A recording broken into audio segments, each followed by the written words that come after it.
guess we want to start with the oath. Is that what we want to do since it's on the agenda? Yeah, Yes. but you gotta finish the call to sorry. order. You actually gotta do the call. Right. So, good evening, everybody. Welcome to our November 7th, 2018 working meeting. So, and call to order 6:34. Okay. If you wanted, I would actually also just to read the Open Public Meetings Act statement before we do the oath. Okay. Even though I know it's a little further down. Nope, that's fine. Let me just locate it. All right. Yes, thank you. In accordance with the provisions of Chapter 231, New Jersey Public Laws of 1975, the Open Public Meetings Act. Adequate notice of this meeting has been provided by giving out notice to the Courier News, posting the agenda in the public lobby of this building 48 hours prior to this meeting. Delivery of this notice to the Franklin Township Clerk at least 48 hours prior to this meeting, and mailing notice to those persons properly requesting to be mailed notification of meetings at least 48 hours prior to this meeting. Okay, All right. now for the fun stuff. What do you guys typically administer the oaths here? I haven't done. Go ahead, down that end by the flag, I'll defer to the camera. and it could be on the camera. Can be videotaped. Do we have a I haven't seen one. No, do we need one? No, you don't technically. Okay. Just raise your right hand. I state your name. I, Subramanian Marci, Do solemnly swear do solemnly swear that I will support the Constitution that I will support the Constitution of the United States of the United States and the Constitution and the Constitution of the State of New Jersey, of the State of New Jersey, and that I will bear and that I will bear true faith and allegiance true faith and allegiance to the same to the same and to the governments established and to the government established in the United States in the United States and in this state and in this state under the authority of the people, under the authority of the people, and that I will faithfully, and that I will faithfully, impartially, impartially, and justly perform and justly perform all the duties all the duties of your position of the Commissioner of the at Sewerage of the Authority, Franklin Township Sewerage Authority according to the best of my ability. according to the best of my ability. So help me God. So help me God. Thank you. Thank you very much. Good to have you sign.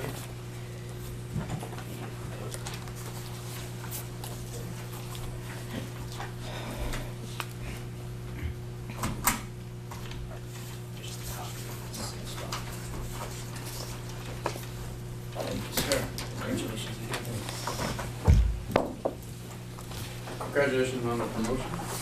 Sir? Do you guys notarize? No money comes with You it. can mail I'll let him say. You can mail the check to my. I can tell you that no money comes with it. I've been there. Just to be clear, since we're on tape, it's zero. It's zero. It remains at zero. Okay. That it does. Roll call, please. Sure.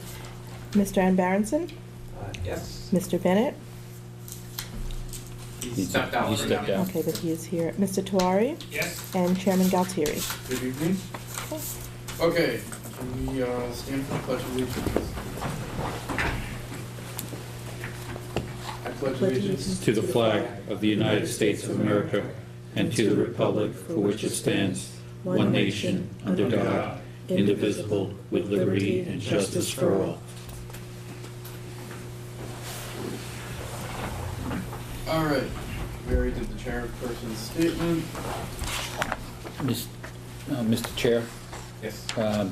I'd like to make a motion to have a change to the agenda. Number 5 calls for the rate amendment hearing. Due to a logistic issue, we did not have that notification sent to the township clerk. So thereby, that was a requirement. So we will resolve that issue and then have the rate amendment hearing at the December board meeting. So we would need a second for that motion, correct? Yes. Actually, technically, I guess I can't You make can't the make the motion. I can't make the motion. motion. So we need a So- motion for. So moved. Okay, do we have a second? Second. Okay. Let's do roll call for this, please. Mr. Ann Berenson? Yes. And Mr. Bennett?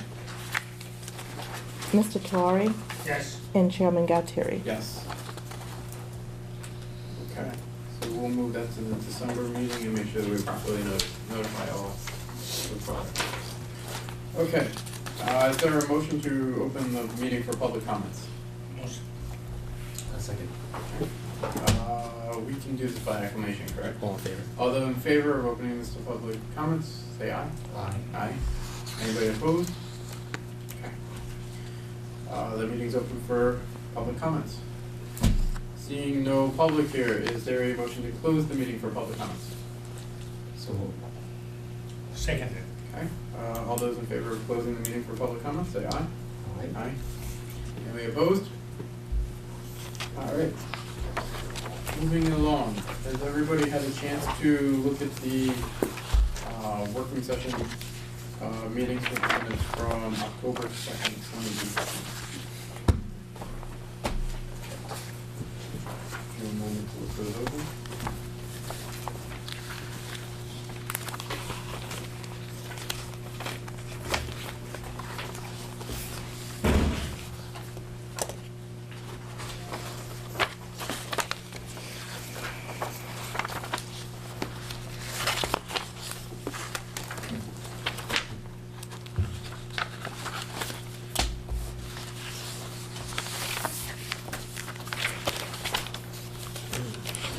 Chairman, I think you may need Mr. Bennett here for this vote. So. All right, we'll give Mr. Bennett another minute.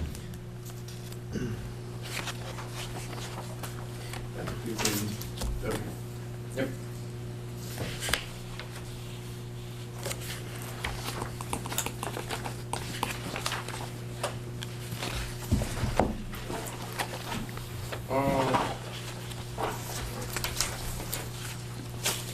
We also, well, under this also, we have the executive session meeting minutes. Do we want to disperse those to at least review in the meantime, and then We can do that. we'll go back to, hopefully Mr. Bennett will be back. Thank you.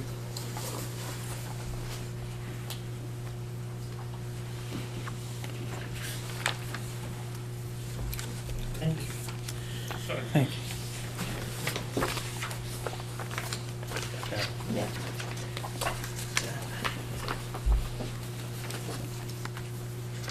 And then Dominic, you'll take a copy back for Eric. He always keeps one copy. Yeah, did you pull one? Is this from? You're not in there. That's an old one.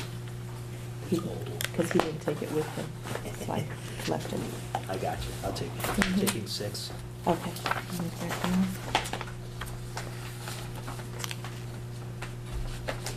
Brian, will you be keeping your copy as well? No. Okay.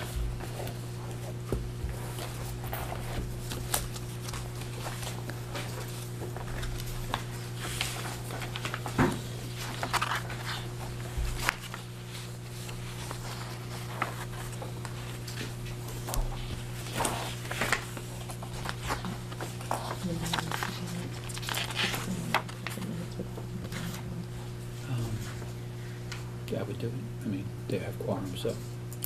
But they don't have quorum for people who are present to vote on the Oh. minutes. He would be the quorum. Because Ram wasn't here for it. Oh, yeah, so then, yes, That's what I yeah, said. you have to Yeah. wait. Right. Now, we can go out of order if you Yeah. wanted to move along to reports, and just come back to the approval of the minutes, we could do that as well. I was gonna ask if we can do that. It's Do we permitted. need a motion to adjust the order, or? Under Robert's rules, technically, yes, if there wants to be a motion to be made. All right, so, everybody, maybe at least had a chance to, are there any corrections that need to be done? Discuss, well, I was absent. okay. All right. I would like to amend the agenda just to keep moving along through the reports and then circle back to this. Does somebody have a motion for that? Or what's somebody's motion? Is there a second? Okay. Let's do roll call for this, please. Okay. Mr. N. Berenson? Yes. Mr. Tuari? Yes. Chairman Galtieri? Yes. Mr. Bennett? Yes. So what you just voted on is we're temporarily amending the agenda to move on, so you can Okay. review the meeting minutes, and then we'll circle back into the approval. Okay. And here is a copy of the executive session for you to review also. Okay, so let's continue on. Let's start with, let's do our professional reports, please. All right. Good evening, everyone. Commissioners, thank you for coming. Commissioner, welcome to being a full commissioner now, moving up. Pleasure to have you on as a full commissioner. So we're going to start with the page in your handouts that says the Executive Summary Professional Report. It has a list of the projects. So the first one we'll talk about is, so the first thing to note is, okay, yeah, so we have the legal. So the first project we'll start to talk about is Marci Street, Rehab.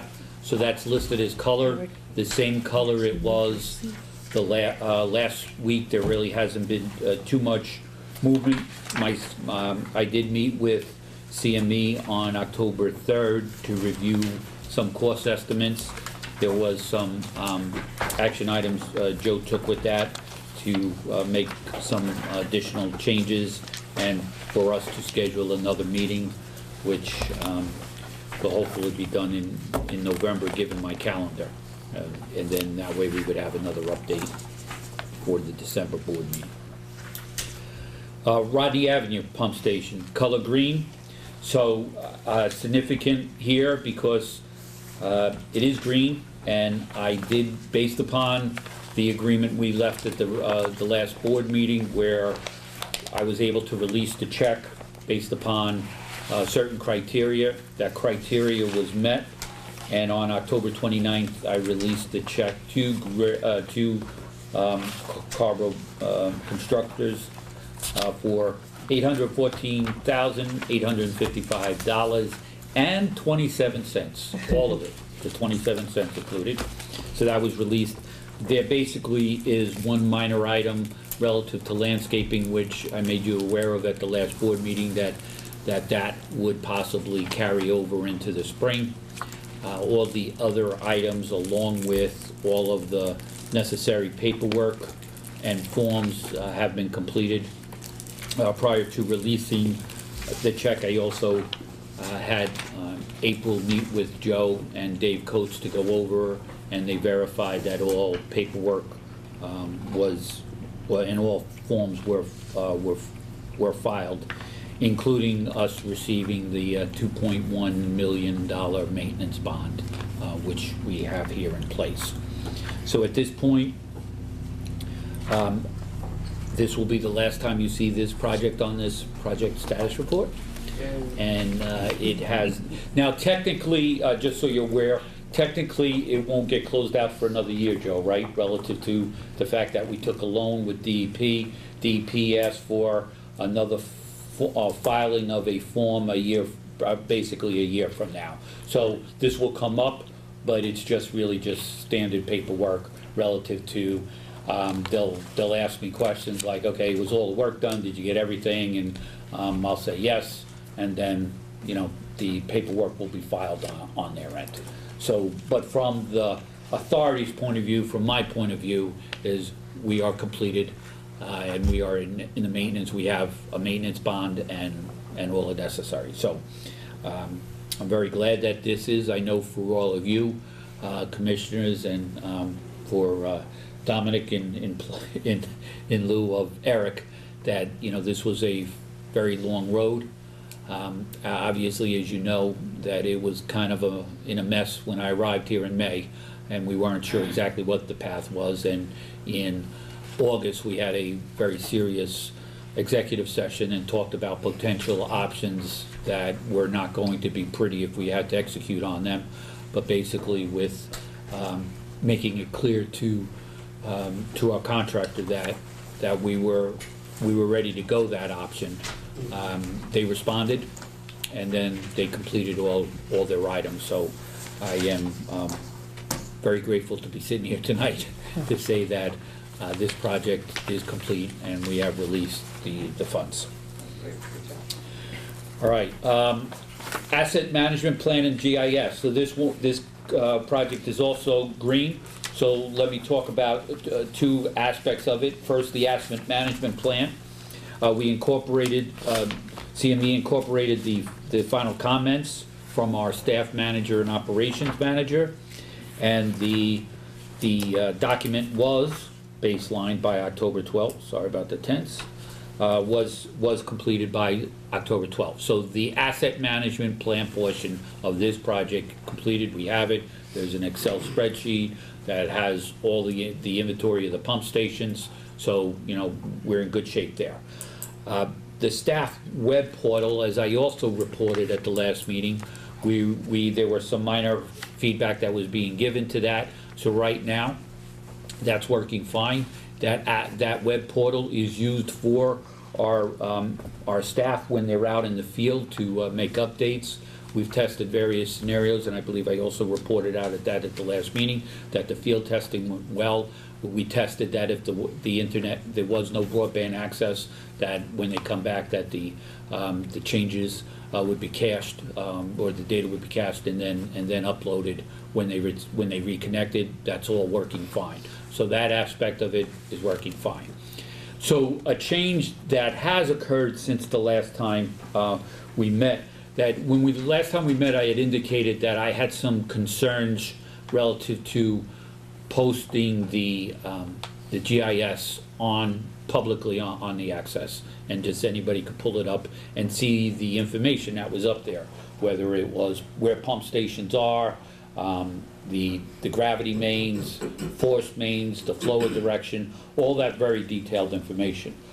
So through my own really discussions with my staff engineer, Christian, actually, I'm sorry, I think you all did meet Christian. Christian is joining us tonight. That I decided that we would only display the sewer mains relative to that. We wouldn't display pump stations nor flow. However, right after that, I went to an AEA legislative meeting, and I brought up the topic of GIS security, like displaying this information, and they informed me that, yeah, Homeland Security had made a decree, back that no, that information, infrastructure, including waste, should not be displayed. So I came back, I had Christian work with Joe and our, for that system. So the decision is right now, the only thing that will be posted publicly is a PDF of our sewer service area.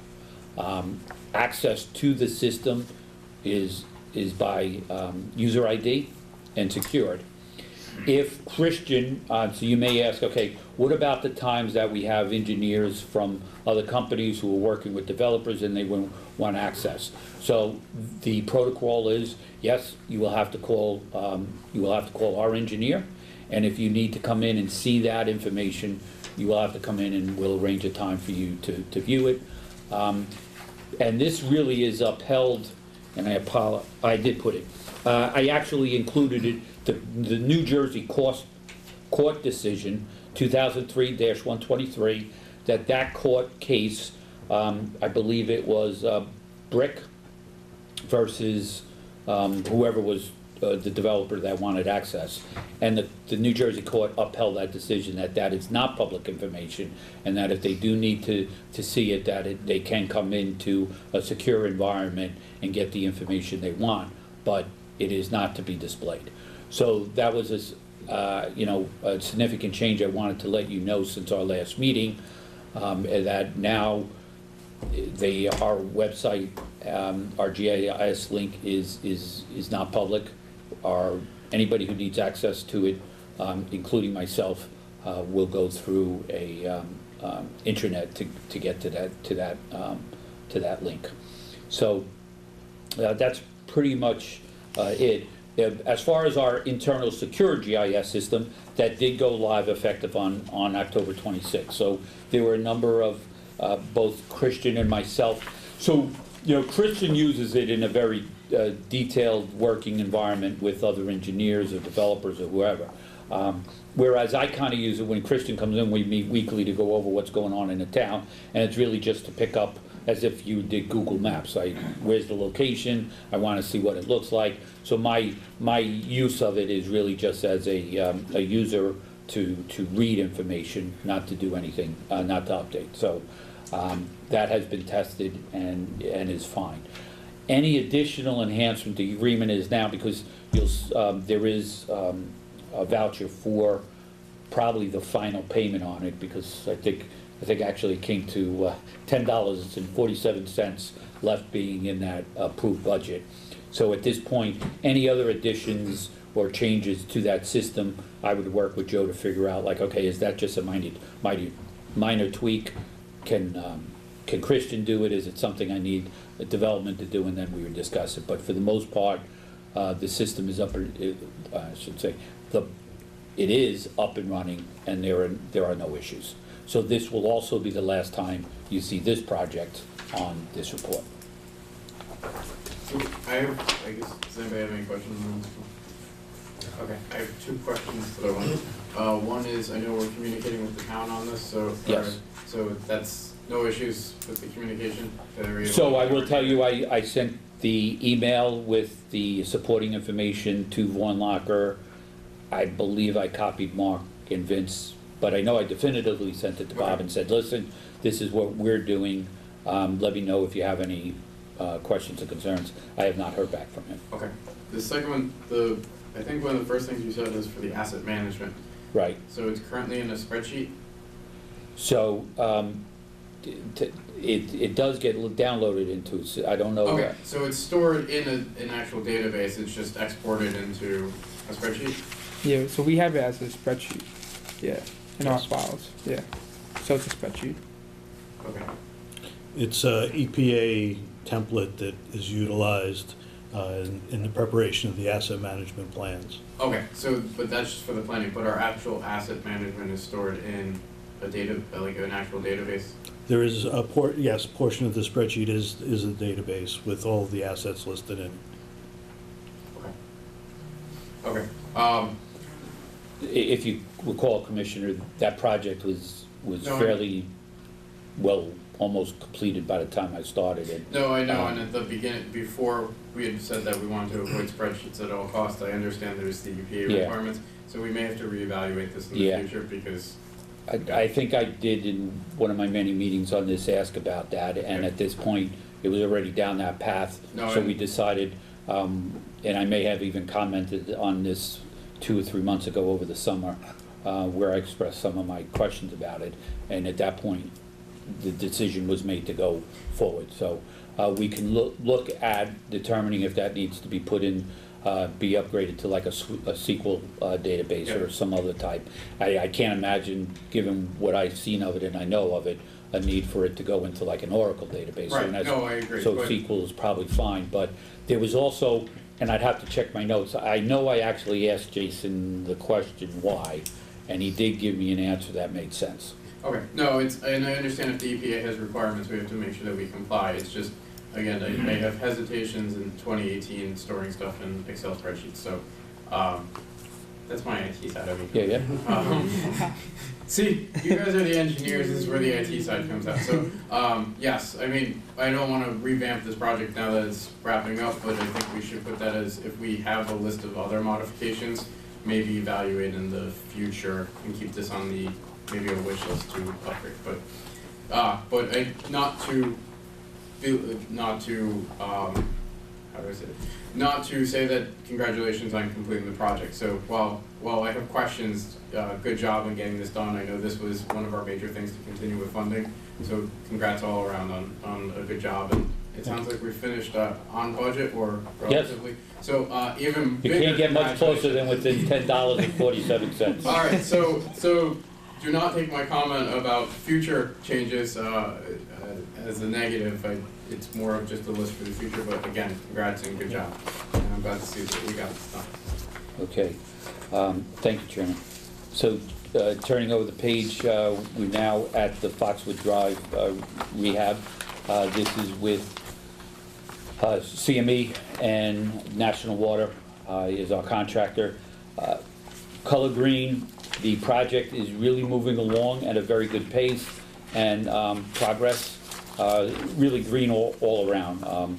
I've been out to the site multiple times. I've taken Christian with me because we went out during the time of the lining of the manhole to manhole mains, and then also the LCRs. So it was educational for both of us. It was really interesting to see.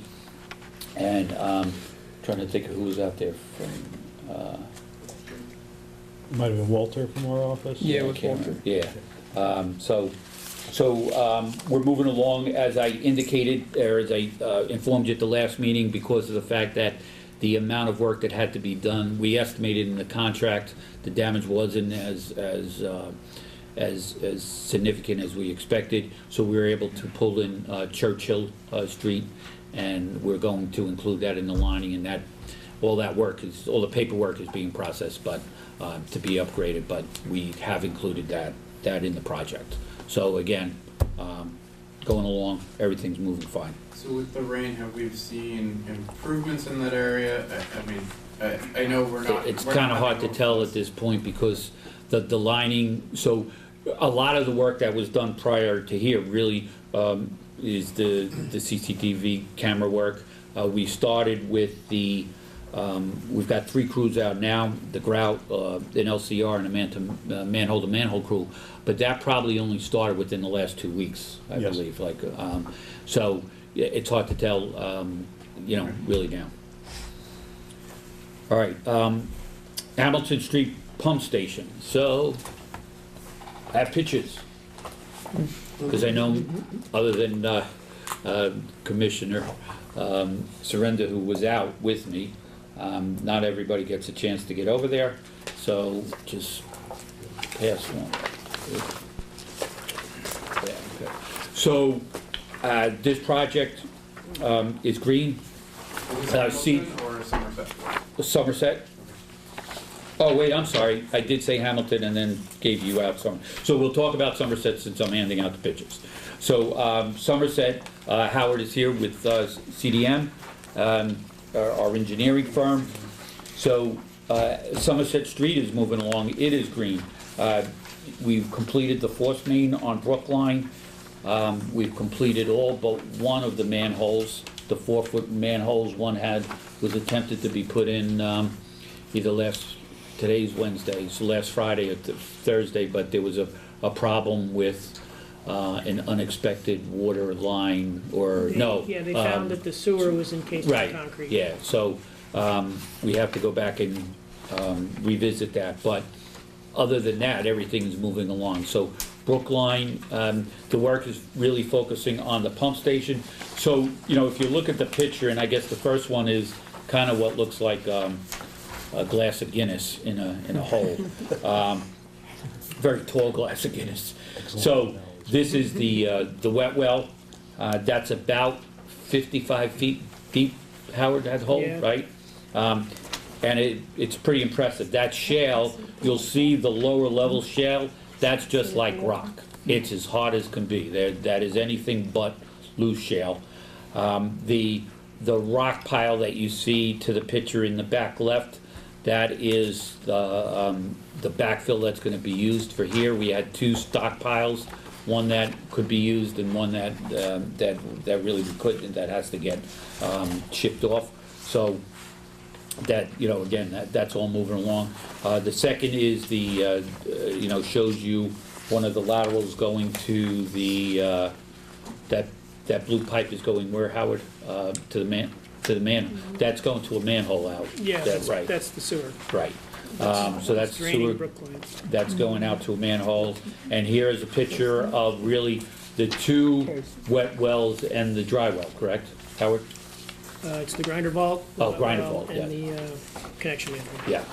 So, again, what I don't have is a picture of the tractor, the backhoe, not the backhoe, but it's a backhoe, I guess, Yeah.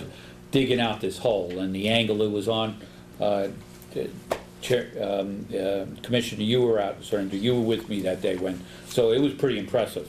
The skill of these guys, of this crew, is very impressive when you get out there and see what they're doing.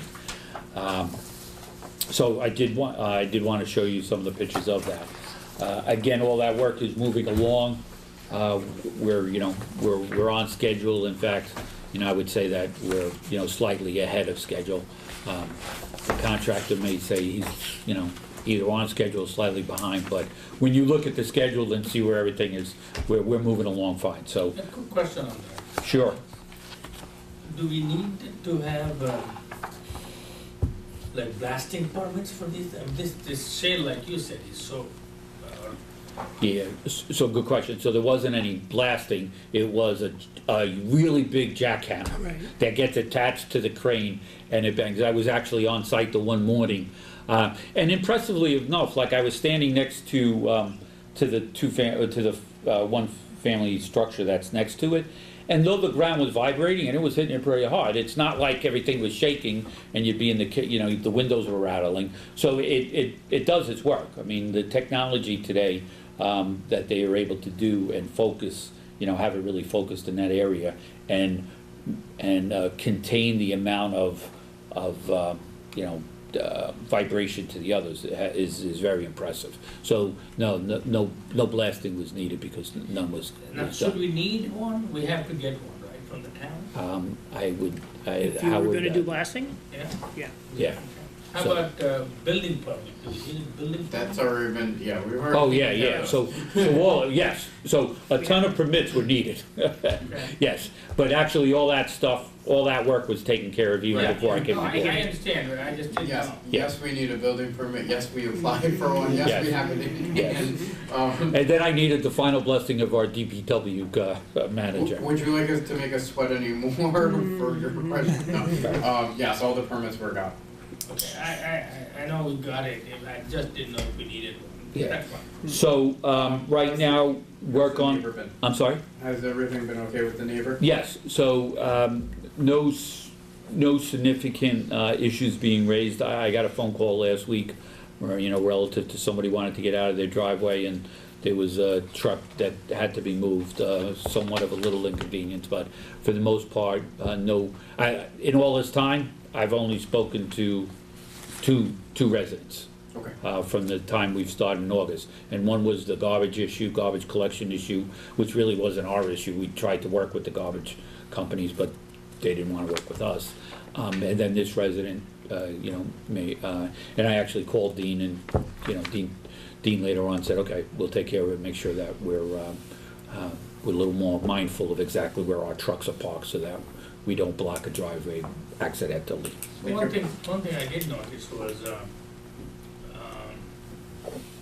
I guess there are a lot of neighbors affected, but the crew that was working on either ours or yours, I think they were very pleasant and I didn't see any issues, so Good. I think our people are very well, I should say, groomed and trained and. Thank you. Yeah. That makes this easier also because then the residents aren't complaining, then we can move Right. along. Right. So, and overall, so, it's, like I said, it's not like I'm out there every day. I go out 2 or 3 times a week. And Howard's probably out there 1 or 2 times a week. But Dean, the construction project manager, he's on site every day or his, designate, his alternate, if he's not there. And then we have our guys. So there's always, management and project managers there, along with the construction crew manager, Steve, right? I believe his name is Steve. Steve Costa, yeah. Yeah, very good guy. He's a Jet fan, but still a good guy. And I shouldn't really say because Giants are having such a crappy year, no pun intended. They're very conscious about the area. And actually, I look to see if there's a lot of garbage thrown around, because I won't say another project that I was on that the sewage authority had, and I'd walk the streets and I'd see a lot of garbage, and it annoyed me. But I'm walking and keeping my eyes out, and it's clean. So they're being very conscious of the neighbors in that neighborhood. Okay, so again, the gravity sewer and wet well and grinder vault is on schedule for what will be the next target date of November 10th. We're working with the bus company, again, in touch with them, no issues at all, between Scott and Dean. All communication is handled very well with them. We did decide to, a manhole that was adjacent to the transport, the Joy Transport bus station, bus parking lot, that manhole was supposed to be rehabbed, but once we dug away from it, we could tell that at this point it was past the point of rehabbing, so we decided that we're gonna replace it. Are we going to do any more work on that one manhole? On that particular, so that manhole is going to be replaced, but there's another manhole that was upline of that, and that was just gonna be rehabbed. So right now, the parking lot is all filled in with gravel and level. They can use it for bus parking and everything, but eventually we will have to go back in there, dig up and do that final, because we didn't finish that manhole, right? We didn't, We need to get a shot going. right, yeah. Well, here's my question. I'm looking for a whiteboard to write something. Anyway, if we start working, it's pretty deep, right? I mean, the drop is About a 24 foot drop, right. yes. So my worry is the safety of Joy's people. Oh, good point. I Yeah. don't know if you want to put a rail there. There actually, Commissioner, there actually is a fence. So Okay. since we've been there, Remember, we walked there, right, but the fence is so much on the edge. I'm really worried about the safety of the fence. yeah. So, you know, Howard and the construction guys, they do their walk around to make sure, their safety walk around. So we'll keep that in mind, and I'll certainly ask Dean just to take an additional look. But right now, that fence is pretty solid and stable. And that's why I asked, because remember we were between the bus Yeah, and the fence. right, We were trying to look around for the manhole. yeah, yeah, We were right on the edge. Right. So. yeah, Yeah, the manhole's not in a great spot right, for, yeah. Yeah, for I, access. Yeah. yeah, so I'm just worried that something to look at if there's an issue there. We don't Okay. want to get stuck with, the Okay. sewage authority didn't take care of these things. Right. Small things. Okay, thanks. Rock excavation, I mean, is going along slow, but it's moving. As I mentioned at the last meeting, it takes a lot of coordination between the rock pile, how high they get before it gets moved, with the backfills, as in some of the pictures, you know, it shows that backfill is occurring. So the rock pile that is immediately behind where the pump station is, that rock pile is getting smaller because it's getting backfilled. And the other one isn't getting any taller because we're not digging out, and that one's going to be eventually moved, whether that's Soon. next Yeah, week or, he's you know. indicated Yeah. very soon. So, so now it's less of an issue because we're actually not digging anymore, right? We're in the process of backfilling. And then I give you an update on the issue with the flooded basement in executive session. So now moving to Hamilton Street, sorry I jumped on you, so just staying on that page. Hamilton Street is green, so RGA did perform the cultural survey. At the last meeting I reported to you, I had not received the final report. Basically 2 days after our board meeting I received it. Everything is good, no need for any other type of survey. We had to resubmit, or we're in the process of resubmitting updates to address some minor comments made on the Union Soil Conservation District report. I've talked to Joe about it, really is very minor, but, you know, technically it had to be done. The spec review of the pump station has been completed by the authority, meaning Scott, but I did participate in it, and legal, so we're all set there. Financing is proceeding. I actually have a call relative to that, since I'm not reporting out. I don't think I'm reporting out on that, Eddie, but on Tuesday I have a call with Mooney's as we move on with the rating, getting the rating. So once that kicks in. Now, interesting enough, Mr. Chairman, I did leave I had a call with the analyst from Moody's, who says that besides us, in going through this process, the township will need to redo theirs. Theirs is fairly old, and I said, well, the township is separate, you know, he says, I'm aware of that. However, when we go to sell bonds, investors will ask about the municipality that the authority is in and the work around it. So I did let the CFO, I left her a voicemail saying, here's the name of the analyst from Moody's, please return their phone call, because it's a requirement. It's not like, hey, it'd be nice if we could do this. It's like, no, sewage authority, for us to do this, we're really gonna have to coordinate it with the town. Okay. So whether that kind of delays the process, so I'm certainly sure it's not gonna speed it up. How much of a delay it's gonna cause, I'm not sure at this point. I do have, as I said, I have a call with them Tuesday morning. If anything significant comes out of that, I will update you with an email or a phone call. And I'll follow up on that phone. Yeah, thank you. All right, and at this point, we are on schedule to do the advertise the bid in the beginning of February of 19, which our schedule calls for. So I think I've touched on all the projects, right? Again, as I always say, you have access to the full detailed engineer reports and their schedules.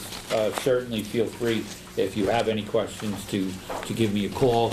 But again, as I said, I feel it's very important that I understand exactly what's in those reports as I read out onto them, so that way you can get the concise version of that. All right, so we'll go on to, if I may, or you want to do, before I do the executive director report, Mr. Chairman, I don't know if you want to jump back. Let's finish off section 9 fully, and then we'll go. Okay, I can do that. So actually, I'm sorry, this may take a while, so that's why I was like, I don't know if you want to go back. Because this is probably going to be, by the time we get to both sides of this page, we're talking another 40 minutes, 45 minutes. So on that, we can take a quick 2 seconds. Did everybody review the meeting minutes from the October? Okay. Is there a motion to, let's see, is there a motion to accept the working session monthly board meeting minutes? Motion. Is there a second? Second. Okay. Roll call, please. Mr. Ann Berenson? I would abstain. Okay. Mr. Bennett? Yes. Mr. Tewari? Yes. And Chairman Galtieri? Yes. Okay. Along that lines, did everybody have a chance to now review the executive session meeting minutes from October 2nd? Okay. Is there a motion to approve the meeting minutes? Motion. Second. Okay. Roll call, please.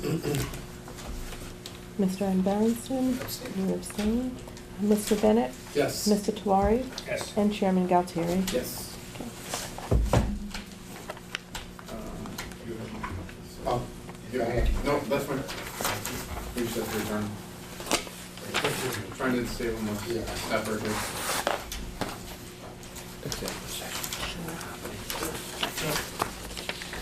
Okay. Just number 6 that we had. Mhm.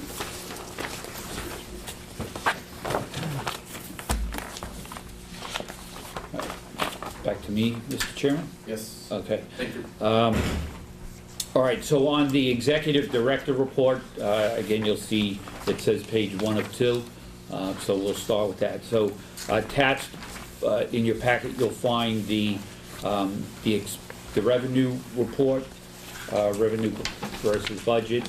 So again, nothing substantial here. It's clear that the connection fees, as they typically do, they run slower in the beginning of the year, and then as we get closer to the end of the fiscal year, they tend to catch up. But there's nothing abnormal or outstanding about this report. And please note that this report is as of the end of October, whereas some of the expense reports, due to the way that we pay the vouchers, they'll be for the end of September. So. Your fiscal year ends September or December? So no, actually, so our fiscal year ends, our fiscal year ends in May 31st. So June 1st starts our fiscal year. Our billing, Budget was behind. yeah, So, and we were behind, correct, on the budget, but, which is different than our billing year, right? So there's a couple of different years, but our fiscal year starts June 1st. Okay. All right, so now moving on to the expenditures. At the last report, last month I indicated to you that we had to update this report to include the appropriations for the budget year. So this has been updated. So looking at this report, you'll see that, you know, if we, by a line, by a project line, where we would be on average 33% through. There are a number of items that are popping a little higher to that. Nothing that generates major concern here, except you might see the one that says 70%, which is tied to miscellaneous, because the budget was 5,000, and we're already at 3,500. And the significant jump on that was actually Franklin Day. Myself and April were here like a week prior to the start of Franklin Day and realized, you know, we didn't have any, you know, pens or this and that. That was when we set the budget. That cost wasn't incorporated into it, so I kind of like popped it a little. But again, nothing overly concerned because we're probably through the big expenditures of that item through the year. One of the other items that are at 52% is the trustee fee. Again, that's because it's really not it's not a linear, it's not a monthly fee, it's done quarterly. We've already paid out, so we're still, you know, when you do the quarterly, the timing of the payments, we're halfway through it, but it is what, by the end of the year, it will be 100%. So that's it really from an expenditure point of view. Anything that is kind of a little out of whack. Pretty much everything else is in line. When I'm reading those percentages, John, the top one says 33%. So 33% would be the percent of the time of the time into it, and then these are the percent actually used, Okay. Commissioner. I'm sorry, No worries. I'm so slow. Yeah, no, it's all right. Okay, so then moving on to, what do I say is next? The cash position. So the cash, you'll see a sheet that says cash balance. This again is as of September 30th. So the only change that is probably, other than the exact values changing, the only change that is of significant that I want to highlight to you is in the revenue fund line under the Bank of New York accounts. So right now the total in that is $4,064,479 and change. So I had, in looking at the way that our budget and our audit broke it out, I split that amount into unrestricted and restricted, and the restricted really is what we're told we must really hold minimally in that account.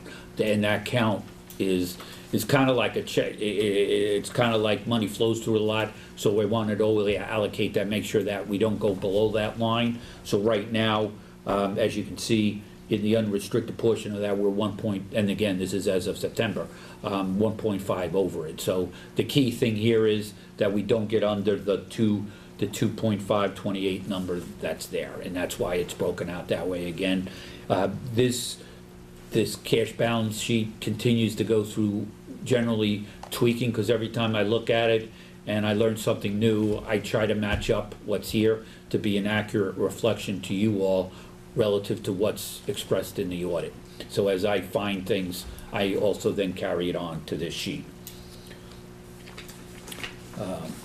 All right, so that's the cash position, and okay.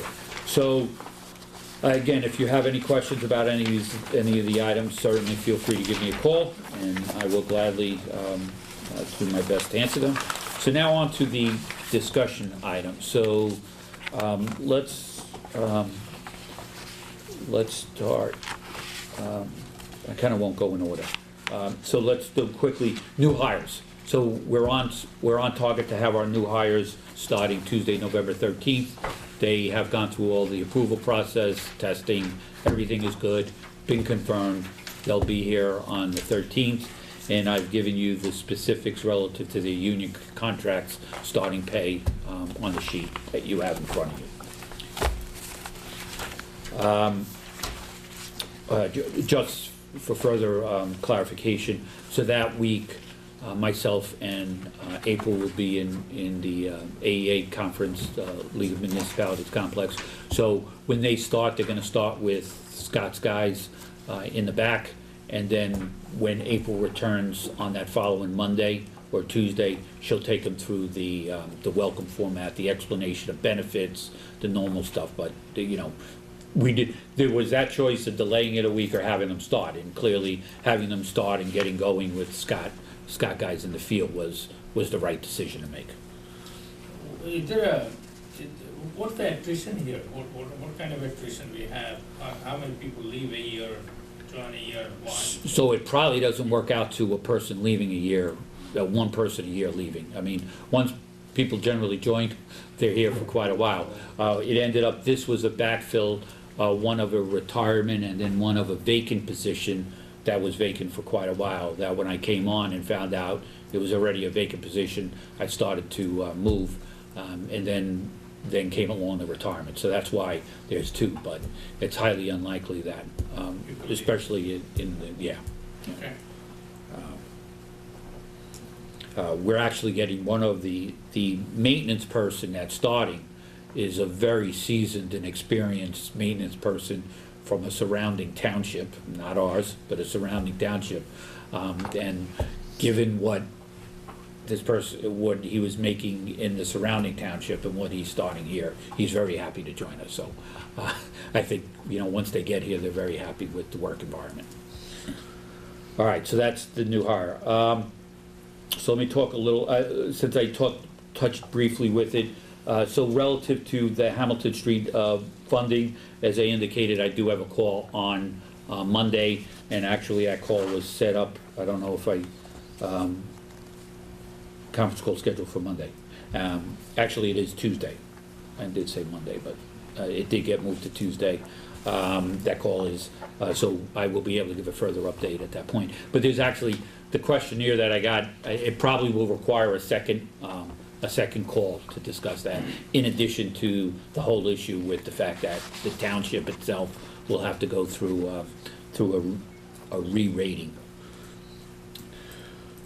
All right, North Track analysis, at the last meeting I had indicated to you that due to the fact that our bookkeeper was out a good portion of the summer, that when she returned, her and Christian did the analysis. As you recall, we had a meeting to determine, to look at the North Track funds, how to use it relative to the use in Marci Street and that rehab.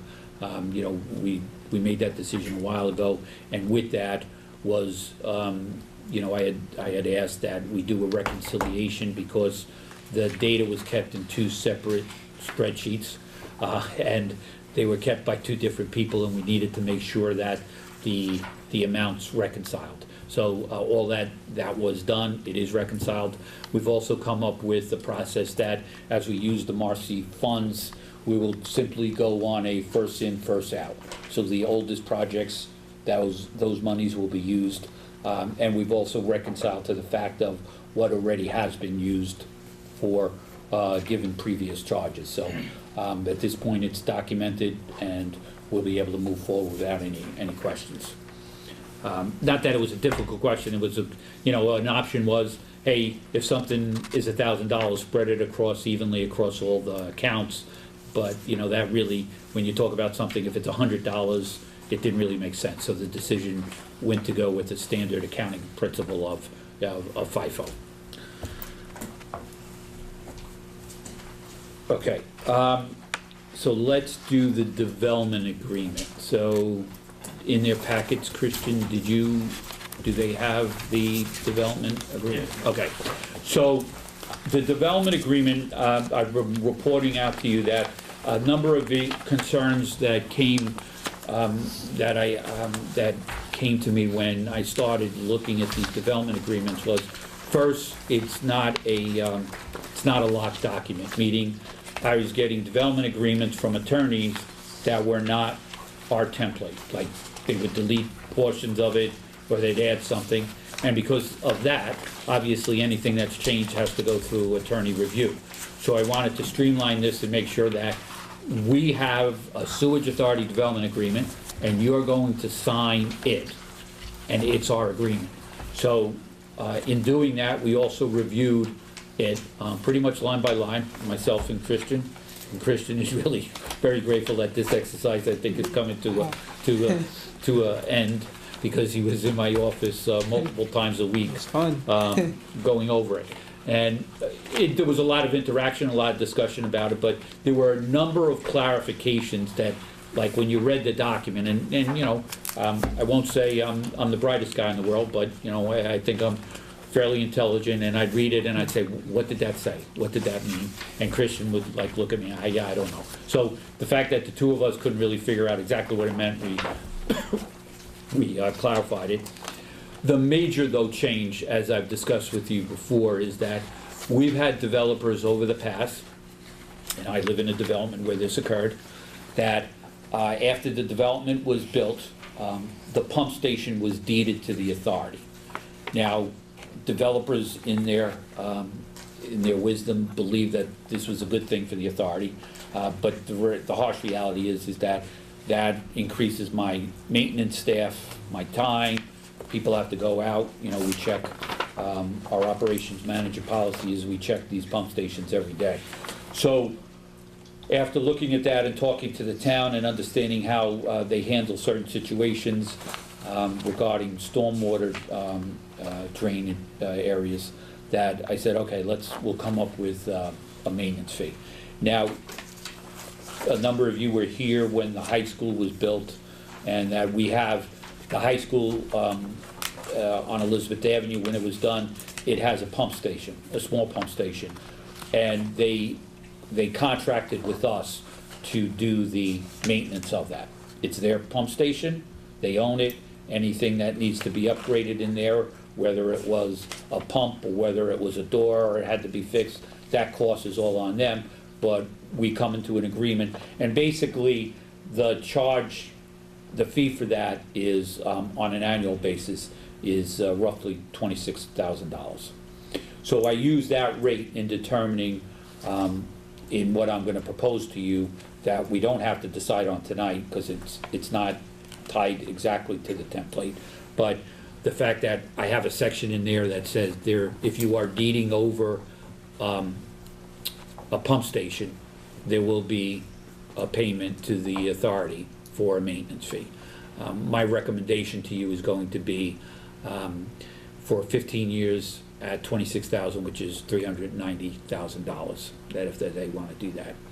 That sounds like a lot, but when you put out maintenance for 15 years, you know, at that point, you know, I could have used the town's 26 years, but I felt it was more important, and I think in discussion with Eric, Eric agreed with this, that I needed to have the rate information, like I didn't just, you know, pick it out of the air. And the fact that we've been billing, the authority has been billing the Board of Ed for X amount of years at this, using this rate, that would, you know, be solid principles to use that rate. So then I kind of had to back into a time frame to use that maintenance. Clearly 26 years would have been too high, so I went to 15, figuring that at 15 years it's part of the collection system, and we're getting maintenance money, to, you know, that fee to handle it. So, so the language in the development agreement that you see has a section. It's actually section 4 is the most important section that talks about that change. In addition to that, Christian added some additional language in there. Again, all of this has been approved. The document that you have in your hands is approved by Eric and his team. The color scheme, off the top of my head, help me remember, Christian.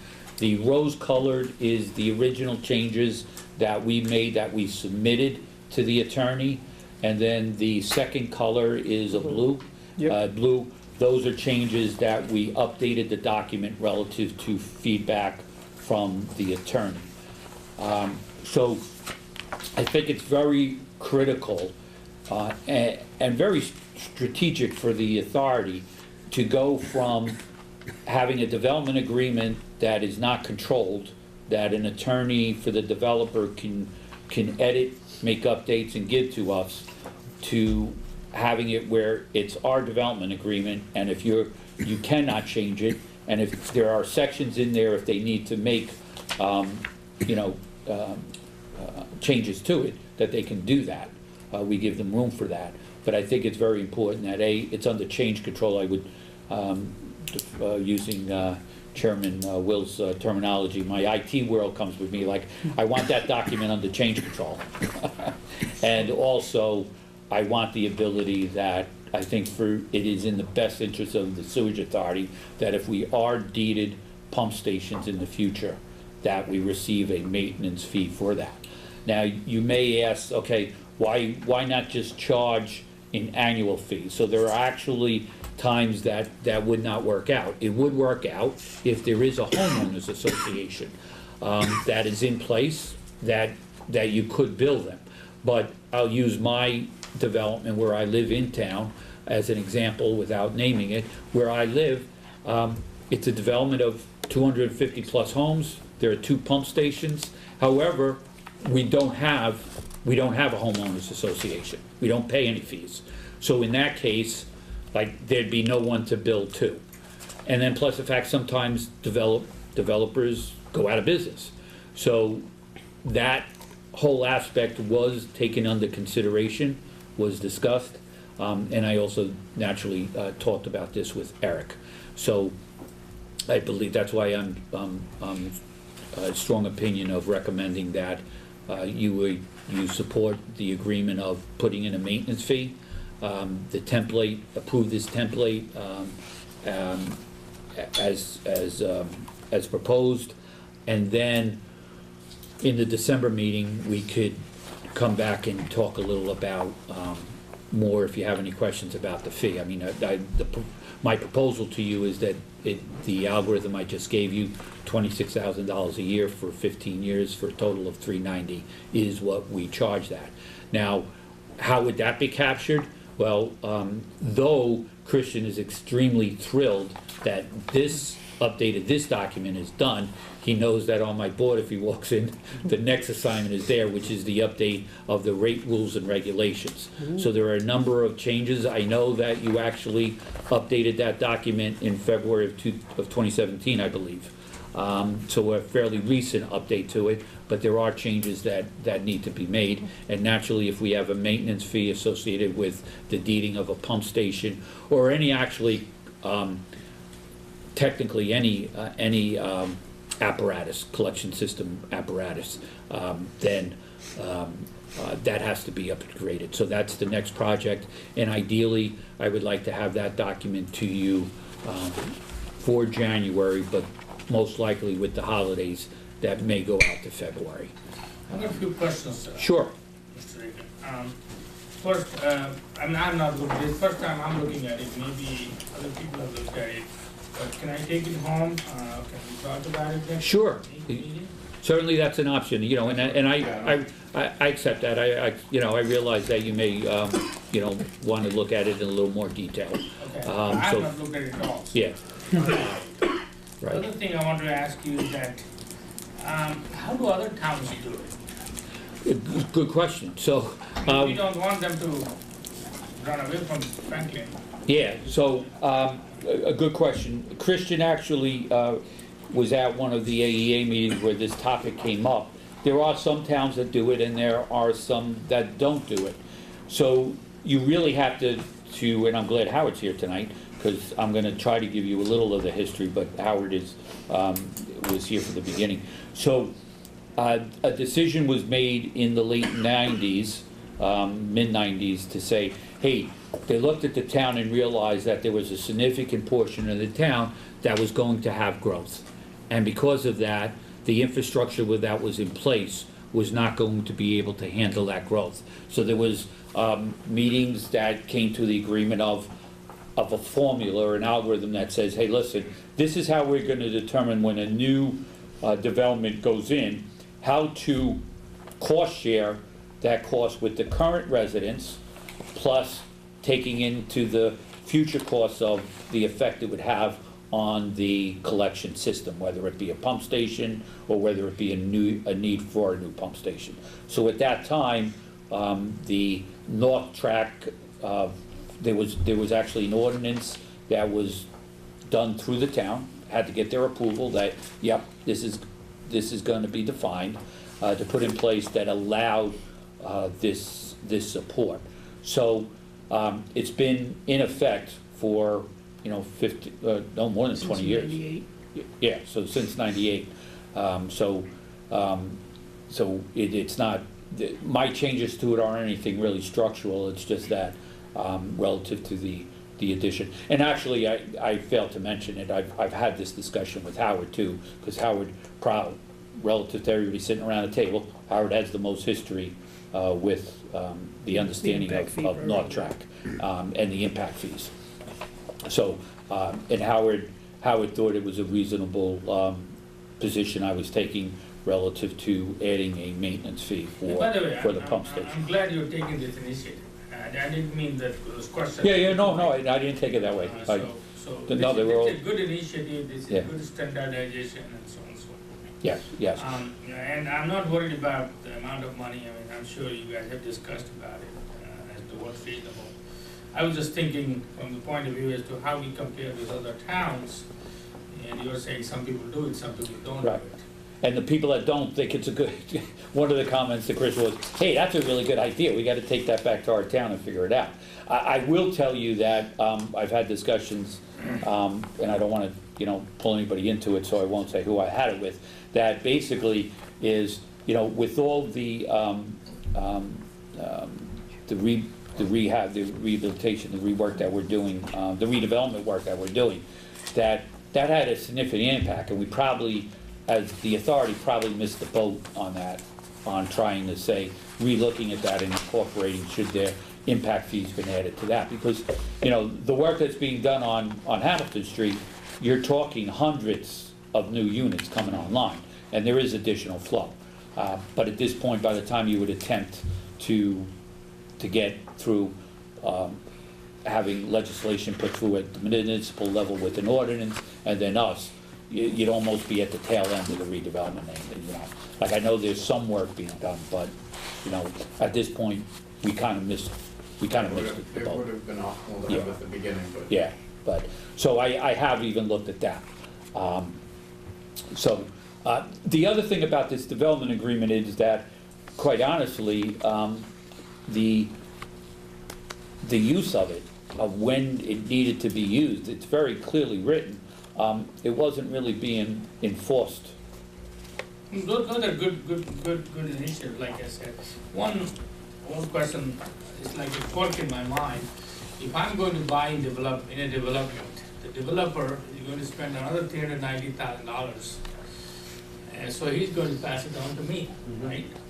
So I'm paying a fee to the authority for sewer, and then I'm paying this additional, whatever it is. I know it will be very minuscule, it will be small, it probably will hide somewhere, but is that something that's fair? So, again, a good point, and I would answer yes. So when you go into a home, like you go into Canal Walk, you're paying, $600 for homeowners fees, and that gets you to taking care of the streets, to taking care of the sewers, right? And that fee, if in a development, if it's not if it is, ends up being deeded to us, instead of, if they had to manage that as their homeowner association, they'd be paying that fee. They'd be paying for, and this, is another initiative that I have Christian working on is, that Councilman, that Chairman Will has been on for a while is, private communities and making sure they have licensed operators and the cost that they're being upkept. So I think the answer is yes, it's fair because somebody has to maintain that, whether it's a private homeowners association or whether it's the authority. That's an additional,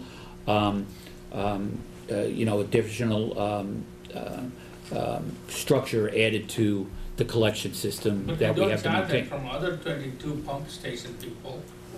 Well, it's, well, it depends, because those were originally there, but not many, I wouldn't say all, there's what, a handful that are in private or that are in private developments, so much versus, So there are roughly, Christian just kind of run the, I forget the numbers of how All the many private flowers. communities that we have. Maybe So like- we have licensed operators for about 40? I think you told me the number is, Oh, not that no, much. not that much, Probably the 20? private, all the flowers, maybe like 6 or so. no, Okay. but of the pump station, so it's like, yeah, because it's Wildflower Ridge. All the flowers, yeah. Yeah, right, so maybe there's 6, so we missed the opportunity on those.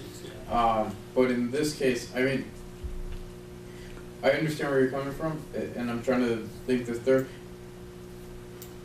I guess it's up to the homeowner to decide how, maybe, if they don't sell the house in the first 15 years, then they, you know how you pay into Yeah, certain no, funds, so. I understand, and Yeah. probably it will be a minuscule amount, so it don't. But it Yeah. still adds up. Yeah. Yeah, so Right. we, Right, so, that's all part of the discussion you need to have, like, maybe that's not the right amount, maybe, it's kind of striking the balance, like, because in essence, it's not like we really want to be in the business of taking in pump stations to maintain, because eventually, then the authority has to grow, right? We have to add staff to maintain it, Yeah, so, of course. so, No, I and then, and then relative to the cost, because you kind of, made the note about, hey, previous pump stations, but that's what the impact fee does, right? For North Track, when it comes in, that algorithm, that Howard would be able to explain to you in much better detail I will, where it takes into account the amount of flow, added flow going through that pump station. Right. And the potential impact it has to a maintenance cost, so that's how those figures are. So I think there's enough precedence, and data to suggest that this is fair and equitable. And that the fact that a developer who builds a home and needs a pump station, and then deeds it and deeds it to the authority, that, one would argue that that's not fair and equitable, but like, okay, so you built that development, you made your money, and now you're walking away and leaving, and, somebody else is taking care of your pump station. So, but fair point, and that's why I wanted to have that, discussion. So, we'll take it as, an agenda item for December's meeting to have a resolution we'll draw up a resolution to have this accepted, for it based upon your discussion and feedback. And naturally, during the time, the next month, certainly if you have any questions when you read that, please feel free, to not call me and call Christian, no. To call me. Let's go. So that I can, because pretty much everything in this, any of the changes in here, except for the clarification stuff, was done at my behest. So I have one question on that. Sure. Accounting side of it. So if you collect 15 years worth of maintenance fee upfront, Right. So on our cash balances and the P&L, Yes. we have to make sure that is reflected as a liability as far as the future Like a is 15-year liability. 15 Right. liability. So you got to carry that, Yes. not book it as the Right. first year income and then spend. Right, so it would be that, and then we'd have to keep track of when we charge down. It's similar to North Track, that when we draw down on that, my bookkeeper, and I forgot the term, that's gonna be counted as income, earned income, or some accounting term. Accrual. Yeah, something, so, yes, well, we have to keep track of that. So it would have its own separate account, to the fact that we draw down on it for the maintenance of those pump stations. And then, it has to be done, and again, I would do this to ensure I would do this, with legal guidance, and then also, naturally, having a conversation with, both, my engineers to make sure I'm covering it, but I would need it to be, flexible enough that, it's the maintenance, but, if a pump was needed, that that pump could be whatever the running and the operation of that can be used for it. And that I couldn't use that fund to go and get a new set of chairs for the conference room. Like, I realize that there's a boundaries, but it has to be flexible enough that, in such guidelines, that it can be used for the appropriate reason. Quick question. Sure. As much as I like CDM Smith, I'm just curious, on page E15, we have some to the sewage authority, some to the authority attorney. Is it something, why is it supposed to be listed? That's a legacy thing, you can delete it if you like. We just wanted to be involved with who was executing agreements. No, that's fine. So what I was actually gonna say is, if we wanna just change it to, do you want it to be consulting engineer so it can be flexible, or staff, how you wanna do that, but. Yeah, so, but the reason that it currently says that is that CDM generates the impact fee. So that's why, as Howard just said, that they need to be in the loop. That's fine. So I could probably say for the consulting engineer associated with impact fee responsibilities or whatever. So we'll come up with some wording. You got that, Kristen? Yep. Yeah, so it's not that I'm trying to take stuff away I from totally it, understand, or that's just, fine. because we don't say Fair point. Eric Bernstein and Associates are Should be in back there to that. specifically, Yeah. so. Just to keep it generic. Okay, so Yeah. that was the development agreement. Okay, so the next thing is the financial planning services. So earlier in the summer, you all received a proposal that, who met? Was it Paul? Right. Yes. I met with Northwest Financial to discuss them coming on board to help with financial planning services executed. And out of that meeting, Chairman Wills gave me the direction to meet with them and to fine tune that, and then come up with to come up with a working agreement. So we have received that. The major, or the significant upgrade since that discussion, or fine tuning, let me say, was that, and I think I explained this at the last meeting, is that they're going to develop a 5-year planning tool that will incorporate a spending and also financing impacts, capital planning impacts to it. And the original proposal was for, with an upper level of 50, and I got them to agree to go down to 30. So that's what's in the current agreement. It has gone through approval of legal. So with your, verbal agreement here, I'll move forward with that.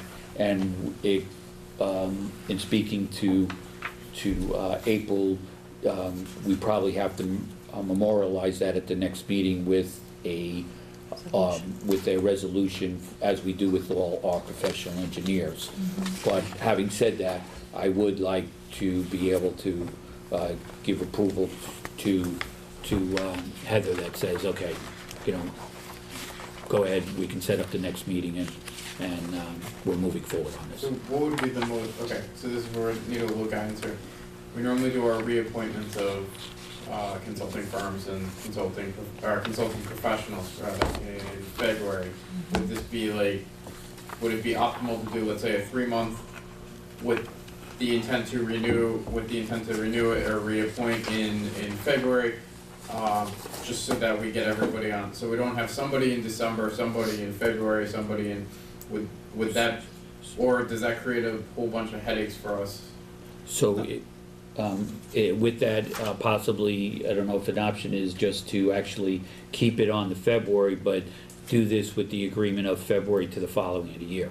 So, 2 months, 2 months added on this side of it versus, and then have them go up for reappointment as every other one does, which would be February of, we're in 18, so February 2020. Maybe bill them monthly for December and January, and then February let them come out with an annual agreement as we do with all the professionals. You could still take the amount and just divide it out by the 12. That would be, and I mean, if we absolutely have to spend, Just a there's suggestion. always some higher costs at the front end versus the back, so, and if we have to go slightly, then to get us going, but either whatever, again, I look for advice on this one, so. Yeah. You can do it either way you wanna do it. What they're proposing is like an annual thing, is that what they're doing? So no, it's a proposal, like a project that I would get from my engineers. Here, we agree that this is the budget, 30 grand, this is the work you're gonna do, and you're gonna deliver, and you're gonna bill me, for the time that you Are they gonna be done use. by February? They may not, we haven't gotten out the detailed schedule of it yet, but I'd see it more along the lines of that versus, just an annual, Okay. like, this is realignment, because basically, the discussion I had with, the analyst, Heather, was, hey, once you get this tool for me, I can run all the what-if scenarios I want to, and then if I need your advice, and actually it says that in a proposal, then it's a needed basis, again, with 30 being the top for this initial engagement. So in this case, then it sounds like we can just go ahead with the agreement, and then if we decide to, after we complete this, continue on with it. Right. Then that's fine. This proposal of work clearly states it's only for this work, and it's not, it's not an annual subscription. Okay, then, sorry, then. So it'd just be like a regular professional services Yeah. resolution No, for that's the fine. next meeting, Okay. not to exceed 30,000. Okay, Mm-hmm. yeah, then Okay. that's, sorry, I was thinking too far ahead. I mean, that's not a bad thing. It's not a always. bad thing. Yeah, no, we had talked earlier when we met, Yeah. it was kind of on that, but then when I finally got into it, in the details with her, and I said, well, if this tool gives me all the ability to run the what-if scenarios, then I don't need you to do it, and she's like, yeah, but one of my other clients did this. We gave them the tool, we talked to them once or twice a year after it, that's it. Okay, so, yeah, let's. push Okay, it so that way, and then- professional services agreement, Not to Anybody exceed have 30. not to exceed, not to exceed 30. And then, I know you had some questions so maybe after we finish this first round, we can reapproach it. Yeah. Okay. And then, you also have my commitment that as we build this and we get closer, like, the idea is for me to be able to use this for the next go-around on the budgets that's gonna be due in the beginning of May, right, May, it's due May 1st, the approval Yeah, to so submit. probably Right, about so, March, I April. do really want this to be done, like, by February, so that way it can be up and running. Probably about March or April we'll be Right, ready to Okay. submit. And it sounds like it's not like they're starting from scratch. I mean, No, we've got asset management already pretty much ready to go, because we finished Yeah. that project. yeah. So now it's just populating it And in it's, and, and yep, it's not like they're gonna be, this is, COTS, customized off the shelf, they have a product, they're just gonna do a little tweaking. In fact, she was very clear like that. You give me this, this, and this, and then I'll be able to create the template for you to do what you wanna do. one of it's our name, two of it's our billing cycle, no, I'm joking, there's more to it. All right, so, now, those were the discussion items, except for, there was one missing that I wanted to do, so, because I don't have to do that so, sump pump ordinance, so I didn't put it on here as a discussion item, but at the last meeting, I updated you that, based upon Chairman Will's direction, myself and Bob Warnlocker met, and to discuss about how do we handle illegal connections of sump pumps into the sewer. So, and Bob, what came out of that meeting was, Bob said, listen, have your attorney investigate what laws are, what ordinance are surrounding the fact that if I send in a fire inspector, or if I send in an electrical inspector, can they, while they're in there, say, oh, by the way, I'd like to see your sump pump, and then see if it's connected and then it holds up legally. Well, after extensive analysis by Eric and his team, I don't know who did that, I think that was John, yeah. It was really determined like, no, you can't do that. Just can't do that. And we weren't trying to, that's why we had legal Right, reviews. yes, so It this was all a thought. about, right, yeah, we were trying to be this all up front.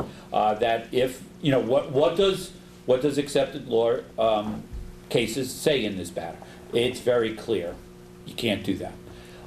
So now, it's different if, when it goes over to the electrical box, they see the sump pump and it's visibly connected to, you know, the sewer line, right? Like something like that, that's fine. It's out in the open, they didn't leave it. It's not like if, you know, if the electrical panel was in one side and by chance they somehow went all the way across the basement to the other side and saw it.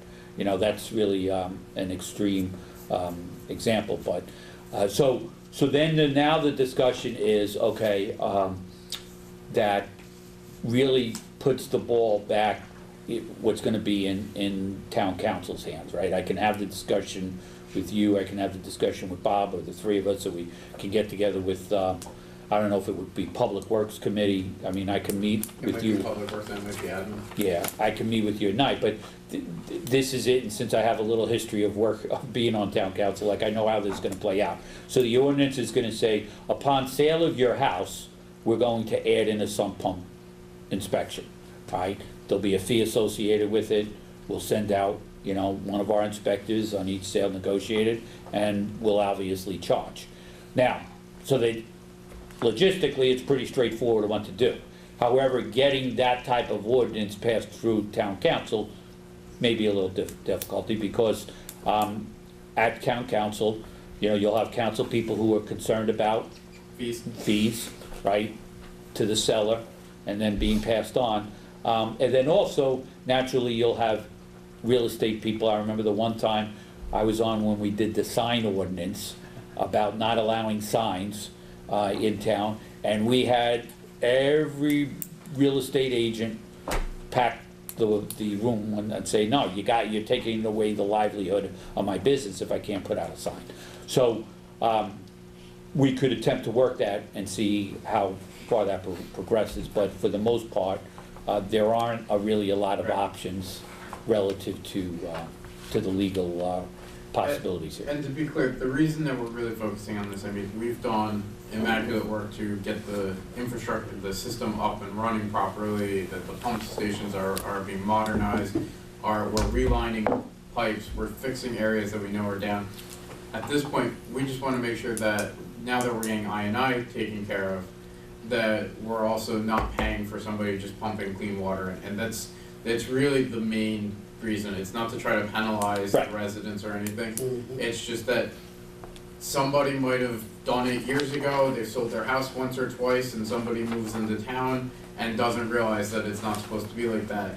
It's more just it's not to inconvenience the residents, it's just to make sure to keep the rates down. If we're finding enough connections, it might influence that we may not have to raise rates for a year or two or three, or keep it steady. So we'll continue to work on this. We were hoping to sort of wrap this up this year.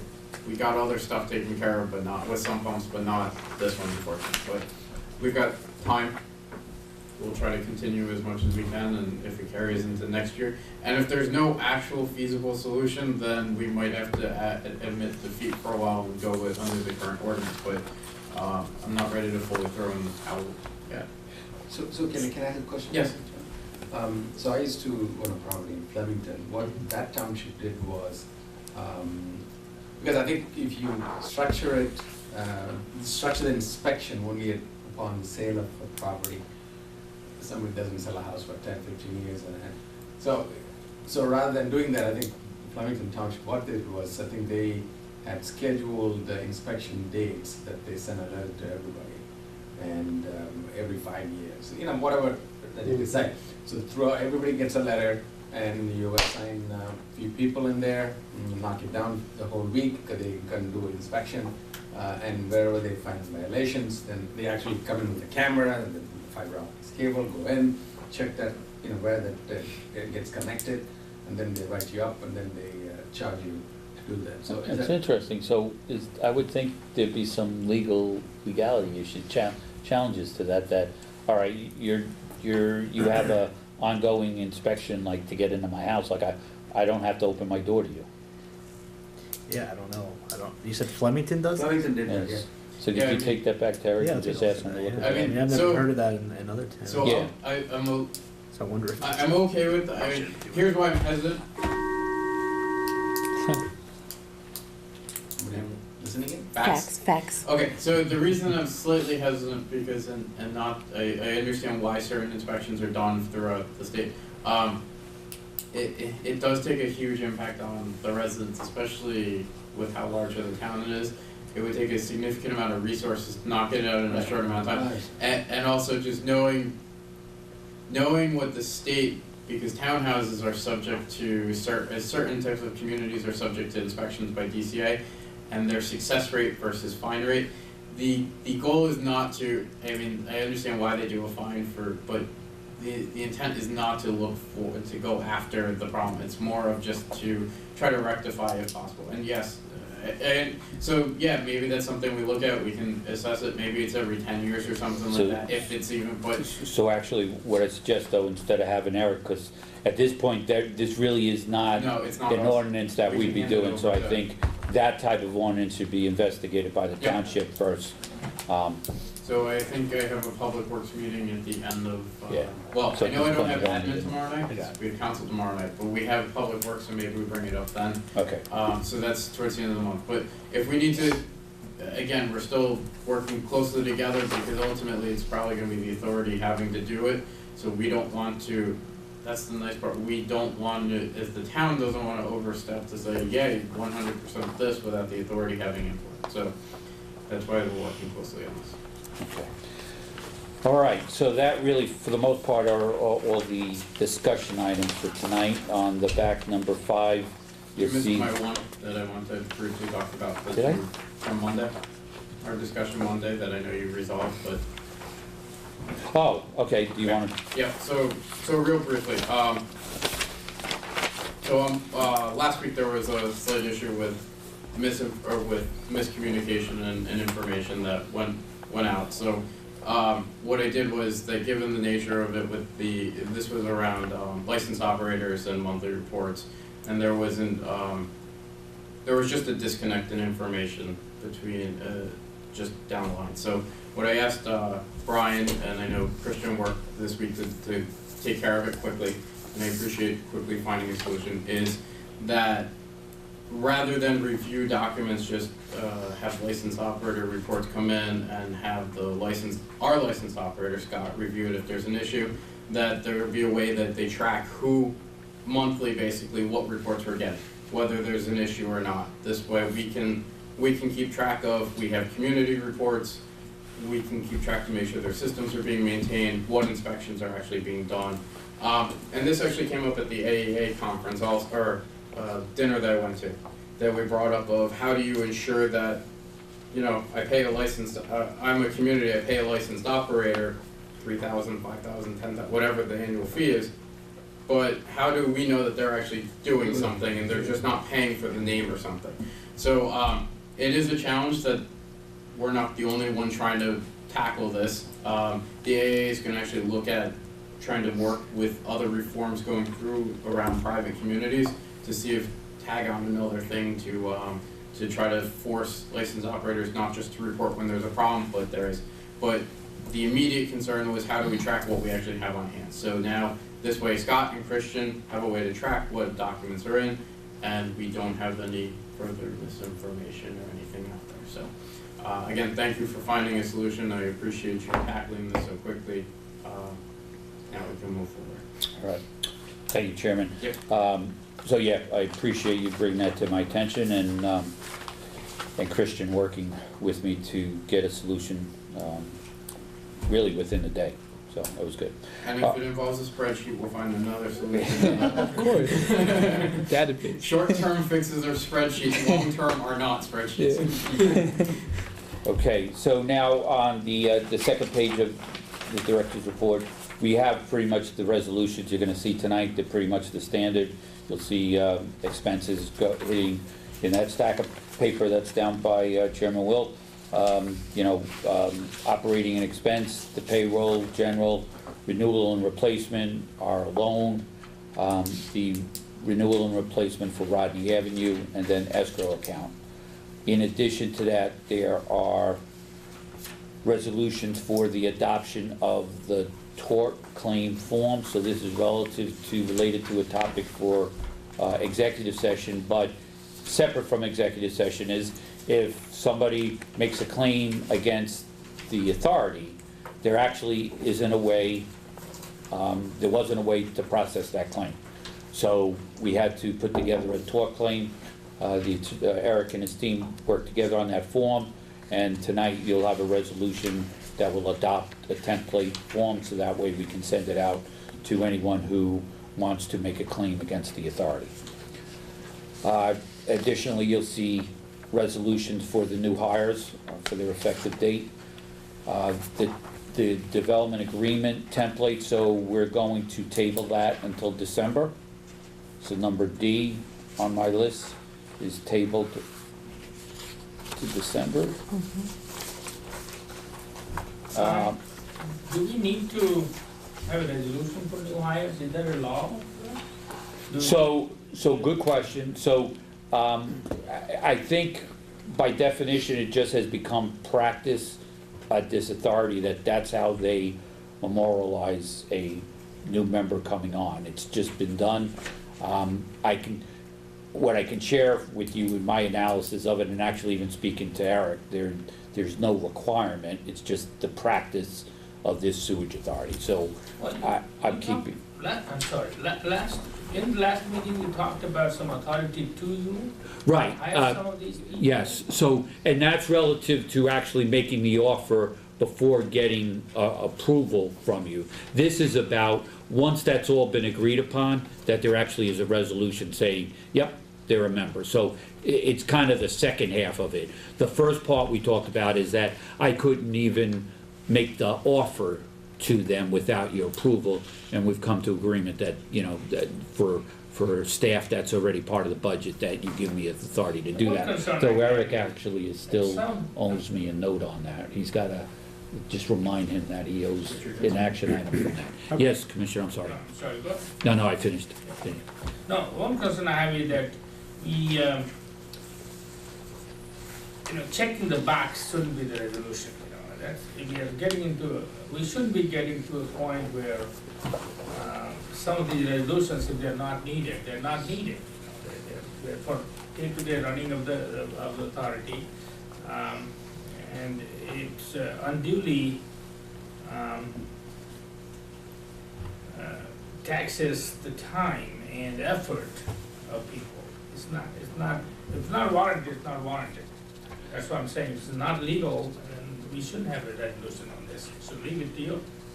Yeah, I'm fine with that, so if you want to make a, ask the attorney to take a look at it to see if there's any legal requirement versus just a practice, you won't get any argument from me. I would request the attorney on record here to do that, to see if we can bypass this kind of resolutions.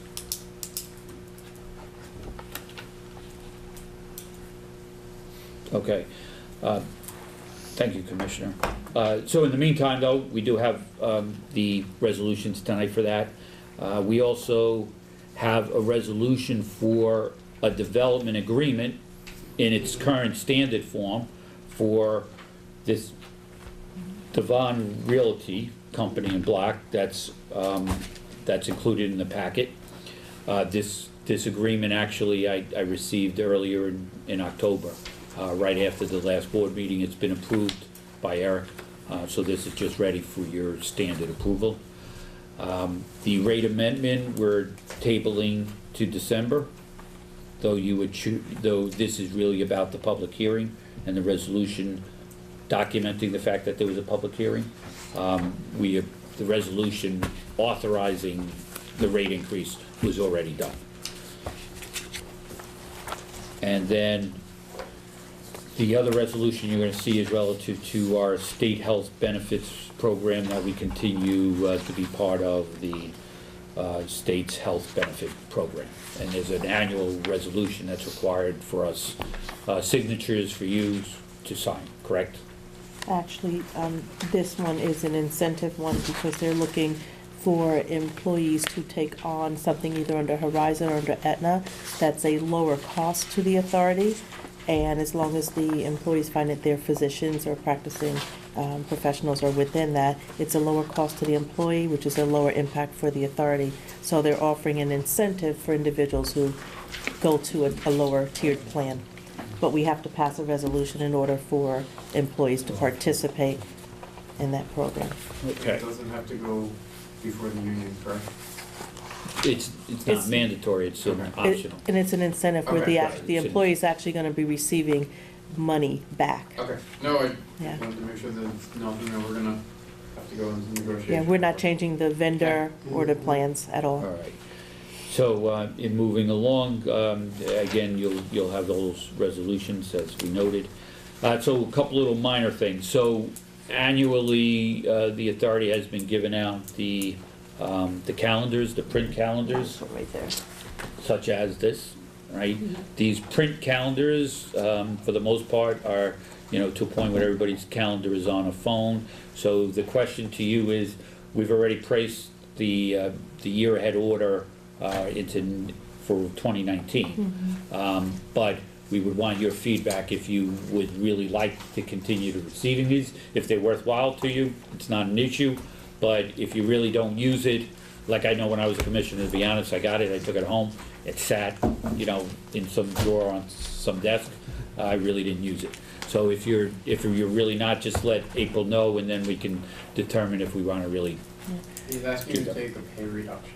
And I mean, if The only thing we got was this one, you're asking for No, that. you got a shirt this year. You got a shirt. And you're actually gonna get a question for another shirt. I was going to tell you, if you see, I put it at the bottom, because I never use it. So I'm going to say there's so much paper we're producing and giving. Right. It's not worth it. Certainly, at least I will vote for taking it out and not doing it. I don't order them in bulk, I order them in just a certain amount, so if someone wanted it, that's, okay, but if no one's Right. using them, Yeah, if yeah. it's not on my phone, then I'm not probably showing up. Okay, Alright, so that's easy. Anybody need a calendar for 2020? Calendar for 20, you don't have to answer right now, but I'm just trying to take over. Mr. Jollo may not wanna give up his calendar, so we'll wait until it's. We can get a few, but we don't have to get 20. I can order half the amount, but we don't have to get 20 of them. We'll ask Mr. Jollo in person, but I'm sure it's not gonna be a deal breaker for him. yeah. And Commissioner Brianna, Yes. I don't see her being a hard copy calendar type. Okay, so League of Municipalities, AE, as you know, Atlantic City, we have made reservations Yes. for myself, April, and Commissioner Sure. Brianna. And for- And Will, were you through the town? I'm You went- through the town, you're you just through have the to town. register. I with the- registered yourself I and will let you Commissioner know though DePaul. if I have a conflict because within the next day or so, because my go live got moved to next Friday. Oh, did it? Good for you. No, yeah, so either I might be On a working- Friday? One of my IT rules was never go live on a Friday. So we would do all the prep go work and then because we have to be ready to handle the eastern part of the world Sunday night, so that's why. Yeah. And we just found out that. Where do you draw the line? Don't. It might be one of the projects, so not to go through much, one project actually went live mid-morning in two parts of the world, so. No, and we just found out that a data transfer may take 48 hours. We may have missed the deadline for canceling It's the fine. registration, Whatever but I the- did register you, Right, just in so if case. there's a cost, then just let me know and I will Alright. take care of covering the cost for the registration, so that's fine. I will All right, see if so there's that. It's okay. I will let you know as soon as I know, it's No just that worries. every day is a no-go. No worries. So I will be down there not all of Tuesday. I will be here in the morning Tuesday, leave to go down there Tuesday, Wednesday, and then back in the office on Friday. Actually, sorry, along the line, can you send me the schedule? 'Cause Sure. it might be on one of our Dropboxes, just don't remember, so. if I'll you send don't it to mind, you. Yeah, Just so I have an extra copy. Thank you. no worries. I saw your stuff. I have a copy here. Oh, okay. Well, no, that's fine, the electronic, same thing. Remember how we I want said that everything on the paper. phone? It's like, Okay. that paper's gonna end up in the book bag that won't go with me anywhere, so. I'm going to make a picture and send it to you. You know what, that would probably work. Don't laugh, I've done that. It's like, All right, so the final thing on the other items to discuss, which I'm trying to find in your packet someplace, is the dates, the holiday and commission and meeting dates. So I don't have that handout, so you have that handout? Okay, so there are two things, the schedule, we give them the holiday dates or just this one? Just Okay, so not holiday. So the commissioner meeting dates, so we've got them scheduled for 2019, with 2 noted exceptions to the regular Tuesday date. So January 2nd, because this year, January 1st is on a Tuesday, so the meeting is proposed for January 2nd, Wednesday. And then the equivalent of this meeting next year, I'm proposing the Monday night instead of the Wednesday after. So Election Day is Tuesday, the 5th. I'm proposing to see how that works in your calendar to do it on Monday, the 4th, versus Wednesday, the 6th.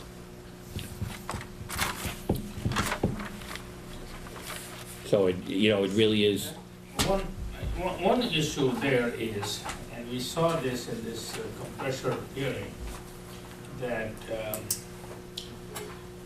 people, there are people in this room, or maybe people in this room, they may be involved in elections and trying to help out with elections, you know.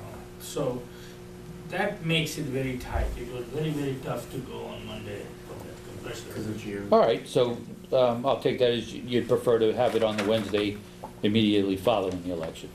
Yeah, Okay. I will. All right, so then we will, what we'll do is, we'll make the update to the calendar, and then I guess we'll, do we need to, I don't know, do the commissioners need to do anything? No, Okay. I'll put it in All right. So Dropbox then- and it'll go published in the Alright. paper. So then we're gonna so We're we're, okay with the 2nd, right, and then it would just be, we'd still, Yeah. so Wednesday and Wednesday, okay. okay, so it'll be both Wednesday nights, and Oh, that, this calendar came that would really be, handy. there you go. Look at that. All right, so I think I can go. that is it. Relative to closed session, executive session, there are a couple of really minor updates. I do not expect at all to be anywhere, it should take less than 10 minutes to run through what I have to do in executive session. Nothing new, just minor updates. Okay, Mr. Commissioner, back to you, Chairman. Okay, thank you very much. We've got, so Scott is currently out, Oh, yeah, sorry, I so didn't, he's currently out, I hope he is feeling better. Is there anything significant that we need to know about in his No. operations report? no, the operation report was pretty standard. You know, as I said, as I reported out on the major projects, everything's moving along. And the crews are in, running their standard maintenance, so nothing significant out of that. Alright, we're gonna make 520 connections. I was going to Yeah, say. so as I indicated in my finance, like, we're on the low end of that, so. See? And we still got that half a connection, I really wanna know when that's gonna We only be. made 5% of it. Then 24 or 520 we did. Alright, moving along, negotiations and so committee reports. Alright. So negotiations and personnel, we discussed, 2 matters, but, it's being handled and moving forward, so we're in good shape. Municipal liaison, I'm sorry I did not get a chance to call you beforehand, there's nothing, he gave you half of it. Yeah, I know. By the way, when these meetings are going on, gotta ask this question. Mr. Chairman, would you like me to attend some of that? Can I attend some of that? Some of the council meetings? No, these, some of the liaison meetings that is required for like getting a permit or out of town, you know, like GIS thing that we're talking about. Absolutely, if you have the availability, if there's a meeting that you wanna, like, if you wanna go to a pre-construction meeting or a Right. construction update, then absolutely, feel free to, I mean, you are on the construction committee, by the way, so. So absolutely, if you, I mean, the reason that we've never, I mean, Yeah. Phil had the Yeah. time because he was retired, so we Yeah, right. don't ask because people work during the day, Yes. but Right. if there's a meeting that you would like to attend, as long as we don't have I mean, quorum. I meet monthly with my engineer and the construction company, that's Right. done on a monthly basis, but it, you know, it is done at, Well, I'm talking Wanna- about municipalities, right? I'm talking about when we Yeah. go and talk to municipalities. So there's not much really we do. Oh, Yeah, there's yeah. nothing real, there's not many municipal ones. The only one that's still outstanding is the economic development that we want to have them 10. So when you put me on municipal committee, what's my role? That's what I want to understand. Talk to council, to update from council. Oh, okay. Yep. All right. You're sort of That's easy. you're a liaison. He calls me and then he reports. No, no, but Exactly. no, in all seriousness though, it's also an opportunity to talk to other council members because doesn't mean that I have Yeah. every update. So feel free to reach out to any of the council members or even the mayor if you wanted to get some information. Real briefly along that, hopefully you don't get any phone calls, complaints, but there was a new sump pump ordinance that was passed about pumping into streets. It does not have anything to do with the sewage authority. It's all stormwater. Oh, storm, But right. some people do associate a pipe in the ground with sewage authority, so if it's the case, just refer it to DPW. Yep. And we're taking care of the other. I think that's it for municipality stuff right now. If anything comes, if I missed anything to move things along, I'll make sure to report it in December or report in council comments. But and send it along. But there's nothing else really. Construction. And if you'd like to start attending meetings, I mean, if you feel in all seriousness, that's why we got that phone also, because if you want an update and you're able to attend a conference call or something, then please feel free to do so. Personally, I like to take an hour or two and go visit the construction sites. I get a lot more from that than talking to people.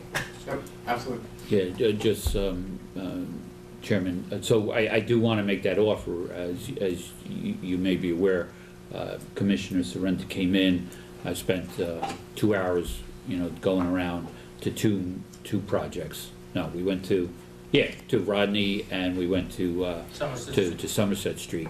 So, I certainly am very happy to do that. Like, it's easy for me to get here at 7:30, take you around and see it, and then, if you wanted to do before you got into work. So please do not hesitate at all, that if you decide, it would be nice to know a day ahead of time that, but other than that, it's my pleasure to do that.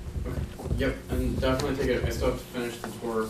Probably December. It looks like I'm going to be home a lot in December, so for deferred vacation. So I may take some time here and complete my tour of the system and everything. So, but yeah, it's really good, and it's a good opportunity to know what's going on around. Safety looks like we actually had an employee come back, which is a good thing. Versus Yes. But other than that, we don't have anything. The only other thing that I believe we briefly mentioned at the last meeting, and I've been giving some serious thought to this, that I would like to consider possibly adding one extra committee, and that's a finance committee.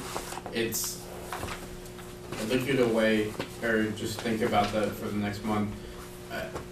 There's not a concern for it, it's just that,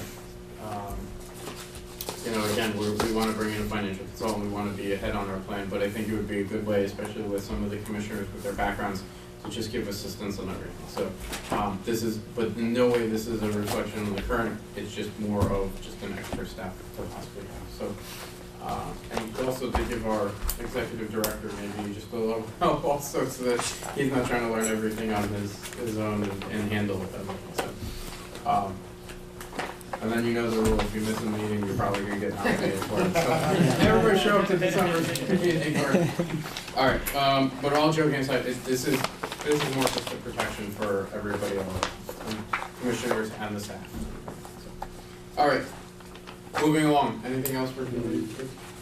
No? Okay. Looks like we are on to item number 11.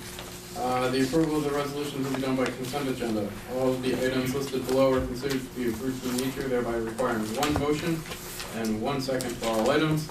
If any member wishes to remove an item from the consent agenda, please advise me at this time which resolutions need to be handled separately, and they will be addressed and voted on separately.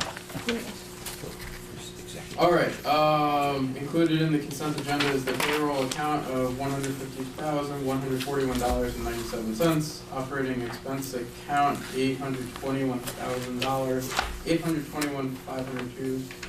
Wow, I cannot read right now. $821,502.27. General fund of $9,838.54. Renewal and replacement of $701,222.55. North Track Crossing of $50,151, and the escrow account of $1,657.50. Is there a motion? Motion. Well, actually, before we do that, is there any questions or concerns around the consent items? Okay, is there a motion? Motion. Is there a second? Second. Roll call, please. Mr. Ann Yes. Mr. Bennett, Yes. Mr. Tawari, Yes. and Chairman Galtieri. Yes. All right, additional resolutions. So, just for the record, we will be pulling item number 4 and number 6, I believe. Correct. Okay. So who, these are the additional ones. Yeah. No. It's additional.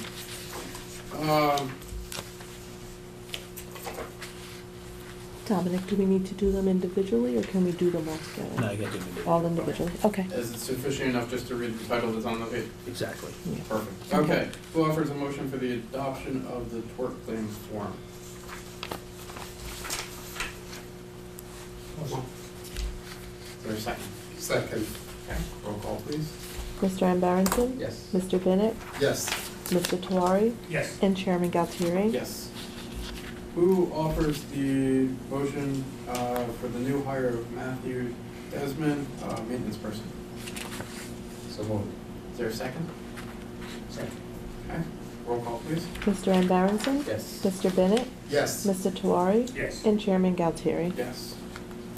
Who offers the resolution for the new hire Scott Anderson, labor? Motion. Second. Perfect. Roll call, please. Mr. Ann Yes. Mr. Bennett, Yes. Mr. Tawari, Yes. and Chairman Galtieri. Yes. Who offers a motion for the resolution of the capacity allocation and developers contract agreement, Devon Realty Company, Block 8602, .02, Lot 1.03. Motion. Second. Roll call, please. Mr. Ann Yes. Mr. Bennett, Yes. Mr. Tawari, Yes. and Chairman Galtieri. Yes. Last one. Who offers a motion for the resolution for continuation of incentive for joining the state health benefits programs tiered network plans? Motion. Second. Roll call, please. Mr. Ann Yes. Mr. Bennett, Yes. Mr. Tawari, Yes. and Chairman Galtieri. Yes. Okay, I believe we have executive session, so we need to first vote to get into it, correct? Yeah, we'll be asking for a motion to go into executive session under the New Jersey Open Public Meetings Act, specifically 10:4-12B7, where we'll be going in under anticipated and/or pending litigation and attorney-client privilege. We anticipate, based on the executive director's comments prior, to be about 10 minutes or so, the total length of the executive session. Any minutes or documents related to this, the items discussed will be made available to the public upon completion of those items. And we do not anticipate, I don't believe, any formal action to be taken, but there may be. So we can ask for the resolution. Okay. The motion on the resolution. Do we have a motion to open executive session? Motion. Second. Let's do roll call. Do we need, can we do it by acclamation, or do we want a roll call? Roll call. Roll call, please. Mr. Ann Yes. Mr. Bennett, Yes. Mr. Tawari, Yes. and Chairman Galtieri. Yes. Okay.